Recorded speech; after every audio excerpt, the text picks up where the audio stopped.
Welcome back, y'all, and happy Monday. This is the Bluechip Breakdown, and I'm your host, Bull. We started this live stream at it was supposed to start at 11:35 a.m. I think that I accidentally set it for p.m. So hopefully y'all can join us. I want to talk about a really big OV weekend for our Tennessee Volunteers coming up. Several big-time players will be coming. Now, we were supposed to host a visitor that I know of last week. I don't know that he ever came up. That's the tight end. First name is Matt. We'll actually take a look at that here in just a minute. But it's going to be a big day for us, not just, because of the football stuff, but obviously we got baseball going on today. The baseball team plays tonight at 6 o'clock. That's a do-or-die situation. And then the softball team starts at noon versus Texas. And we beat them in our first series, or in the only series that we played them in earlier in the season. We actually beat them. We lost the first game, and then we won those next two. In this situation, if Tennessee loses this first game, then that's it. So we got to win the first one. And then if we win that, then we go on to the next one that should start at 2:30. That's what time it's scheduled for. But there really is no telling, right? It could start at, it could start later than that. Just really all based off of how the first one goes. But, crazy weekend, obviously with some, I think, terrible calls in that softball game. I think that Carlin Pickens did a really good job of pitching. And I don't know that she's going to be able to pitch at all today, like 150 pitches yesterday. So either way, great job by our team of fighting through that whole game, finding a way to win. If we can do it in this first one, I actually really like our chances. I think we've got a very good softball team. As I've said, I feel like this is their year. So if we win this one, then we go on to I think it's the championship series after this. So either way, y'all, let's go ahead and get it started. I want to get into the first part of it, man. Let's take a look at the OVs for this weekend. Like I said, it's going to be big. And then this was the guy, Matt, that was supposed to be coming up last weekend. I don't think that he ever made it because he chose Michigan. So it's fine because I think that we'll end up getting Carson Snead. Really don't need another guy at that spot as far as I can see it. But we have Tristan Givens, who will be coming up. He's an edge. We're going to talk about him. We have Kedric Golston. We're going to have Edward Baker. And we are also going to have Darius Gray. So he's supposed to be coming up on the 7th. And I want to take a look at everyone's visits and all that good stuff. But first, I want to talk about a guy that's not actually mentioned on On3's website. And I've been trying to figure out when his OV was going to be, and it is Joel White. So he will be up this weekend, unless something's changed. Now, we talked a lot about his game, that I feel like Tennessee needs to close out on. In-state player, and I want him playing at safety, but he could play on all three levels. He could play Leo. He could play linebacker or safety. And he doesn't really, as far as the visit stuff for them, they don't have his stuff too much set up. So I know that Vanderbilt would be another realistic option. Sounds like LSU is kind of coming on strong. There's some other teams that are pushing, but most people feel like Tennessee is going to end up landing him at the end of the day. And I'll pull up some of his highlights. You know what I'm saying? We can go ahead and take a look at some of that. So this is how his game is. He could also play wide receiver. You know what I'm saying? Just a tall, long, rangy guy, 6'5", about 190 pounds, really long. And he's a dog. You know what I'm saying? Like he's got that football player's mindset where you could tell that he's got like some bully to him. And that's what I want. I don't care if it's offense, defense, special teams. That's what Tennessee needs. So this could be big. I think that there is a possibility that Tennessee tries to – we don't like really push the kids to do anything on these visits necessarily, but I think that we might try to turn up for Joel White and see if we can't just get him to go ahead and pull the trigger prior to leaving campus. That's what I'm hoping will happen because he would be – I don't want to call it a cornerstone of this entire class because for me that would be Faison Brandon. But at this point, just with OV season, getting him off the board – that would be big for us because now we can start to look at some other players that we need to, focus more of our efforts on, I think, to try to sway them more in Tennessee's favor. But yes, obviously, Joel White's a guy that as soon as I heard them, I liked him playing a wide receiver. I loved him playing on offense, but as soon as I heard, hey, Tennessee might like him playing on defense more, I said, dude, that changes everything. They have a 6'4" safety. He'll probably play at about 220, 230. We haven't had a guy like that, I don't know, ever. You know what I'm saying? Like, not with that type of size to speed, and he has good hands. He's going to be able to track the football well and all that good stuff. So this is the first guy. Let me go ahead and get into these chats, make sure that everything is going well with the stream. Thank y'all for joining us. What's going on, bro? Happy to see you in here. Also saying, where would you put Josh Heupel and head coaches in the SEC? You know what? That's something else that I did want to talk about. I wasn't planning on doing that. I wasn't planning on doing that in this stream, but I think he was at, I don't know what was like 16 nationally with CBS, or maybe it was with ESPN. That's way too low. So for me in the SEC, I would put Coach Heupel. I mean, he's top 5, probably top 3, because you got to look at what a lot of these coaches have to work with. Kirby Smart, and I always talk about Kirby. Kirby Smart, everyone says, oh, he's the best coach in college football. But why though? You know what I'm saying? Like, how are you? He has had either the most talented or tied for most talented roster pretty much since he's been at UGA. He only has 2 national championships. They lost, what, 2 or 3 ball games last year? I mean, give me a break. I don't call that being a great coach. Now, you have to look at everything, because part of it is going to be, hey, can you get in players and all that? But, I mean, y'all, Kirby Smart is in the state of Georgia. There's so much talent here. It's hard. It should be hard for you to miss on all those players. So I'm saying a whole lot there just to say Kirby Smart is not even, honestly, for me, nationally, I wouldn't even put him top 5, honestly, because his rosters are way too talented. I look at the teams that are doing a lot more with less. Coach Heupel's doing that. You could look at Sark. Sark has always had a whole bunch of talent on his rosters. I mean, I think he's a better coach than some of these guys. But yeah, I would say that, Heupel's definitely up there. Matter of fact, he might be top 2 for me. You know what I'm saying? Like, just honestly speaking, Heupel is a hell of a daggone ball coach. All right, so let's keep this thing moving on. I think that was a really good question. So let's come on back to these visits, man. So the next player that I want to talk about, let's go ahead and pull up Tristan Givens. How about we take a look at him? Because I love him playing at Leo. I've told y'all that this is how his visits look. And this is not, some of this stuff with On3 is not going to be very accurate. But, I think that this one is, kind of up to date. So Florida State, they're saying that he was supposed to be visiting them on the 6th, which would be this weekend. Unless he's not visiting us, then, I mean, obviously that's not going to happen. He's not going to be able to visit both of the schools on the same day. That's just not, that's just not going to happen. But I know Florida State's up there for him. You've got A&M. So A&M would be the other one that I think Tennessee's in the most competition with, but also UGA. So UGA, I was reading an article, just a couple of days ago, where he's talking about Georgia. He said, I'm an in-state guy. He grew up as a UGA fan, which goes back to my point. Let me get this out y'all's way. Which goes back to my point of Georgia's got so much talent just in this state that, I mean, their classes should be top 5 just off the rip. But having a guy like that grew up as a UGA fan, that came out and said that, well, Georgia, they haven't really been talking to me much. I mean, they've already offered him, but they haven't done like what Tennessee does, where if we really like you, and really every school, if they really like you, they're going to be on you hard. But one of the things that Georgia has done forever is if they know a player is in state, if they come from one of those country areas, which Tristan does, he's actually closer to like Alabama. He said that his grandmother is an Alabama fan. He's a Georgia fan. But, I think that Georgia could be a problem. If they start talking to him more, I could see them being an issue. But does he really fit what they like to do on defense? I think that he could. He's a hell of an athlete. But he's a guy that, if he's looking at things, I think from a business standpoint, you look at Georgia and you say, well, they don't really rush the passer, which might sound crazy to some people, but that's not really their stand-up ends. They're more so asked to be like run stoppers and things like that, and kind of work in concert with blitzes. It's not too much pure pass rushing going on with their style of defense. Now, Tennessee's the total opposite. We get after the freaking passer and we'll let you drop back into coverage. And of course, you always got to stop the run. But I just think that he fits Tennessee's system a lot better. I think that Coach Garner, Coach Chop, that's 2 of the best in the daggum business. I mean, listen, Coach G, he's the best D-line coach in the whole freaking country. There's really not many, like guru types of, like we could talk about a guy that actually played for Tennessee, Chuck Smith. I think he's with the Ravens now.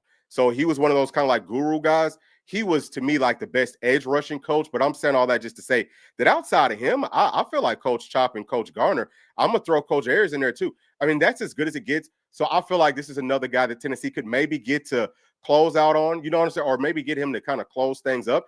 Maybe he's probably going to want to take all these other visits, but that would be big, because for me, as far as the edge rushers and really maybe almost as far as all the linemen, he's the one that I want the absolute most. Now, we talked about the tackles. Tennessee, I mean, we're going to have to get some good tackles. We have some guys coming up on visits, but not that I know of this weekend. So either way, We'll be watching this one very, very closely. I want to see what he has to say coming out of the visit. I want to see what his posture looks like. And, again, the biggest thing for me is, can we get these guys to pull the trigger? So let me go on to this next one right here. What's going on? What's going on, dog? Saying that we need Hyder, running back. It's time to get the boys that we've been getting, but start climbing the ranks and stay there. Yeah, I mean, I think so.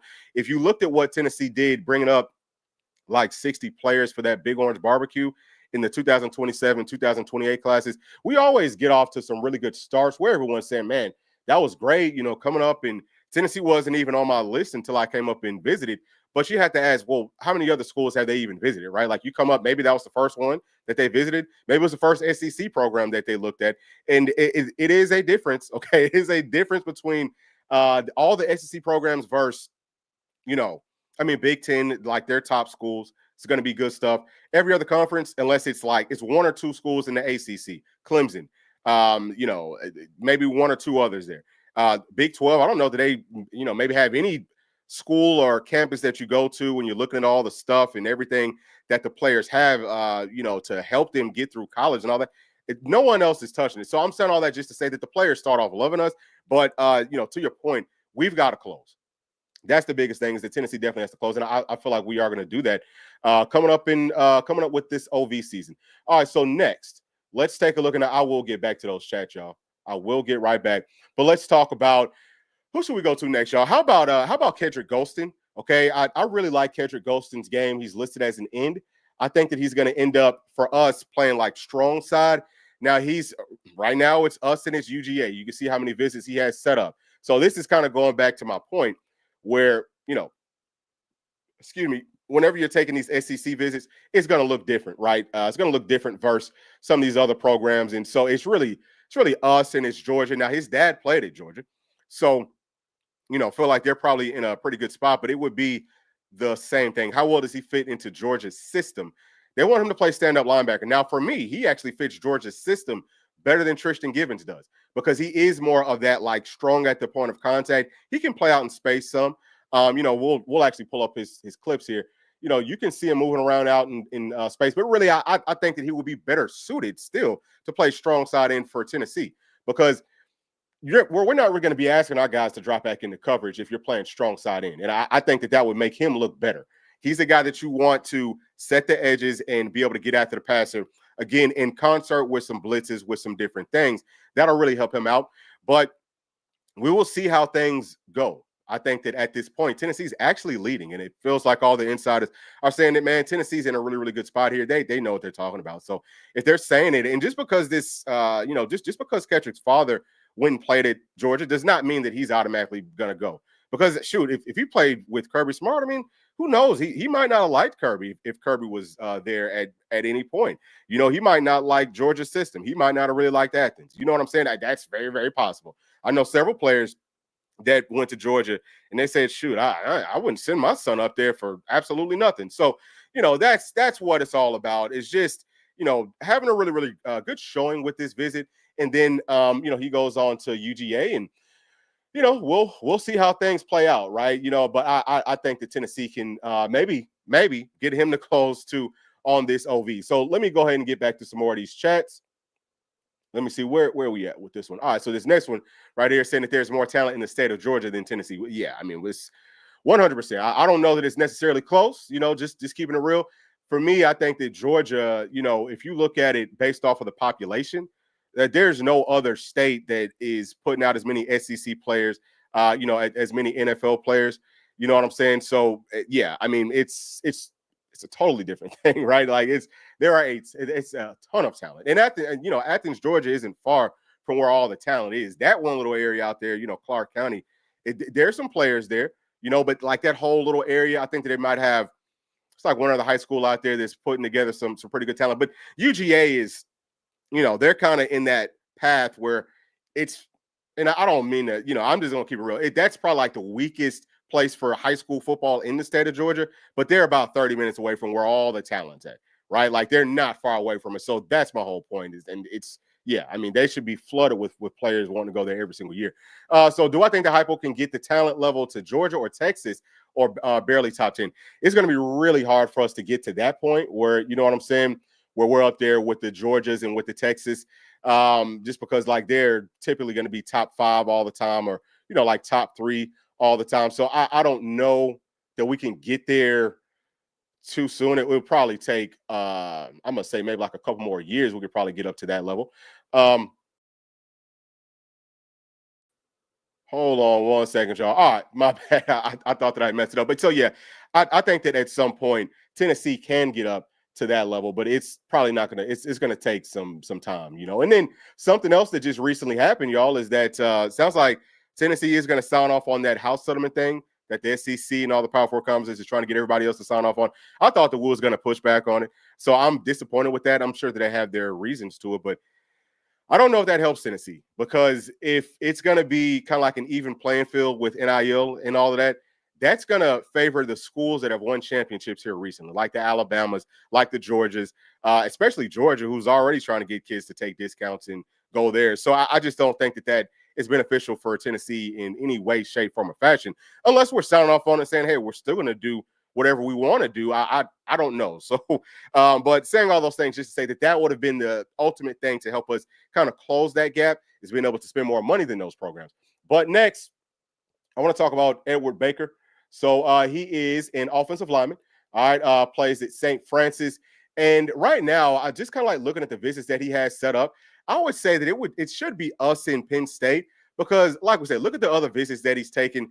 I mean, it's really not even going to be close with anything going to those other programs. They can't pay as much as Tennessee or as Penn State. None of their stuff is going to be as nice. You know what I'm saying? So I would say that Tennessee should be in a good spot here. We'll go ahead and pull up his highlights. Let me try to get to the rest of these chats real quick.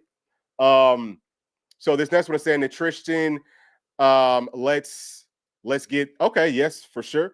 If you're talking about Tristan Keys, yes. Okay, so yep. And we're going to talk about him too. So going on, bro. Happy to see you in here. GBO, FUGA, you already know. And 10 times on Saturday, 100%. Love that energy. But so, yeah, we are going to talk about Tristan Keys too, right? We're going to talk about him once we get done with these guys. But let me go ahead and pull up these clips for y'all. Or actually, you know what? I don't have Edward Baker's highlight clips in here. But either way, the biggest thing is that I do feel like Tennessee should be in a good spot. And he's going up to visit Penn State on the 20th. So, you know, if maybe Tennessee could get him to close, that would be big. Because I think that once he goes up to Penn State, you know, Coach Franklin, he does a really good job with the players, with their family. I know because P actually played for him. So I know he does a great job. He knows talent too. So that kind of, you know, that does kind of scare me. But I think that Tennessee can get it figured out. All right, let's go on. Let me pull this back up, and we'll go to the last player, who's going to be Darius Gray. So five-star, you know, inside offensive lineman, playing at guard. Probably he could also play at center. But look at all the visits that he's taken, and look at all the visits that he will take. He's taking a lot of OVs. He's visited South Carolina more than anybody else. So right now it feels like South Carolina is where he's trending to. And I'm gonna tell y'all, you got to watch out for them, because they had a good team last year. They're going to have a good one this season. And just kind of going through, looking at people's rosters, how they're built, they are big, strong, fast, and physical everywhere. They've got a bunch of freak athletes. And I think that they will be a major problem. It's a good thing for Tennessee that we don't play them, I think, you know, in 2025, because honestly speaking, I could see that being a loss. I think that they could potentially be a playoff team. And they're going to be up there. Like, I think that they're probably going to be just as good as anybody else that you look at coming out of the SEC. I sincerely think that. But either way, they're doing a good job of bringing in talent. I mean, I thought that they were just going to, you know, be terrible for like the next 4 or 5 years until they got a new coach. But yeah, they're going out getting really, really good talent. And I think that they could end up adding Darius Gray, but also LSU sounds like they're kind of knocking. Where's Tennessee at in this whole process? I haven't heard a lot of smoke with Tennessee here recently. We'll pull this back up. Y'all can see that he's actually come to Tennessee 3 times. I don't know how this kid is taking all these visits. I mean, that is a lot of visits that he's taken. So he's been pretty much everywhere. You know what I'm saying? So he will be able to make I think, good, sound choice.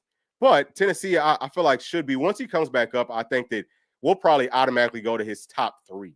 Okay, I'm going to say it that way. That's about why I had Tennessee at, you know, prior to looking at, you know, how all the visits are going to be kind of like slated out. But Tennessee probably top 3. Can we crack that top 2? And if Tennessee really wants him, I think that Tennessee can get him.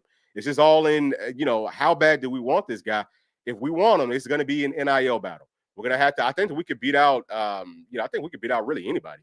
So we'll see. Tennessee typically doesn't spend that much money with our guards and with our centers. So I don't know how realistic that is, but either way, he's supposed to be coming up. And also, I think he's only coming up for like a day. So let me look at these dates. You can see right here, he's supposed to be coming on the 7th, which I think is on Sunday. Might be Saturday. And then he's visiting somebody else the same weekend, if I'm not mistaken. Where is that at? You know what? Maybe I was mistaken. I thought that he was going to be visiting somebody else. But you see Auburn, that one is going to be, that one's pretty close. So next, let's talk about Tristan Keys. Let's go ahead and pull him up because these are his visits. So you're not going to see Tennessee listed here, but he is supposed to be coming up next weekend. So, man, I think that this one's pretty open. I think that it is pretty open. Something that Tennessee fans should be worried about that nobody's really talking about right now is Auburn. He's going to be visiting them on the 10th, and then he comes up for us on the 13th. So right after Auburn, he's going to be visiting us. I'm going to tell you something. You got to watch out for Coach Freeze. You really do. That's closer to where Tristan Keys is from. Not sure how big of a deal that actually is, but saying all that just to say they've got good quarterbacks. I think that they're putting together a very good system. I think that their team's going to be good this year. We have to watch them. But outside of that, I think that, bringing him up on the 13th, I think that Faison's supposed to be coming up on the 20th. He might have to come up for the 13th too, because of course we want to close out on Tristan Keys. Now let me go ahead and pull up his clips because I believe that we have those inside of the studio. Let's go ahead and take a look at those. And obviously it would be huge to add a player of this caliber because he's an inside-outside guy. That's exactly what Tennessee needs. And we'd be done at wide receiver. He has a short path to playing for Tennessee.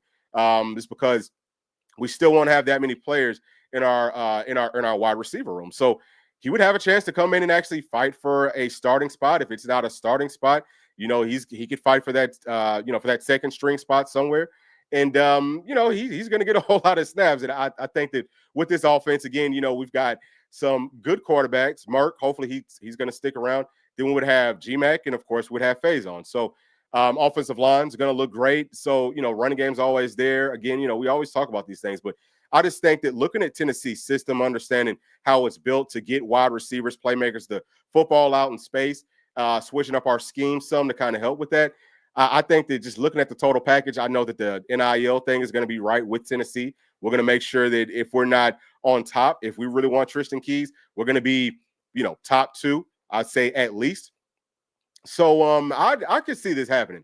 And I talked about this last week. I could see him ending up in this class and just coming on home and helping us to kind of round out that, this class and maybe get into the top 10. I think that if we can add Tristan Keys with the other players that we'll be talking about later on, some of these upcoming visits, Tennessee could crack that top 10, but it's not always just about what do you see on paper with the rankings. It's more about how do they fit into the style of play for Tennessee. But Tristan Keys would be, one of the best guys to fit into Coach Heupel's system just because he can do it all and he is a dog. So let me get to some more of these chats. Let me see what J-Pat's saying. Laying some LVP, finishing up okay, cool. Awesome, man. Hopefully everything goes well with that. Tennessee needs to stack more top 10. Top 10. Is that a 5 or is that an S? Top 10 5 classes to get to the Georgia level. Oh, okay, yeah. I mean, for sure. Like their talent level, they have so many players. And I think that they have a total of like 75 blue chip caliber players or something like that. Tennessee's sitting at like 48. So we're closing the gap some, but it's really not. Like they almost have twice as many blue chip players as what Tennessee has. Again, if you like to go by what's on paper, but this should be a really, really big weekend. And listen, Tristan Keys comes up next weekend. He's not coming up this weekend, but I had to bring it up just because I did get that date. And we know that he will be coming up, but we only have like 5 or 6 guys coming up, but I think that we could maybe end up with 1 or 2 players actually pulling the trigger and helping out with this class. So that's going to be it, y'all. Thank you so much for joining us today. We might come back. Obviously, I got to get ready to start watching this softball game. I hope that they can just, get this thing over with in 7 innings and let's not have to do nothing extra. And hopefully Carlin Pickens can get that rest and then we can head into the championship series and, just bring one home. Obviously, baseball team coming up later on tonight. We might do a live stream after that one and talk about how that one goes. But there's a lot of things that they had to get cleaned up. So we will see. But that's it, y'all. As always, please do make sure to like and subscribe to the channel. And we'll see y'all a little bit later on. Thanks. Peace.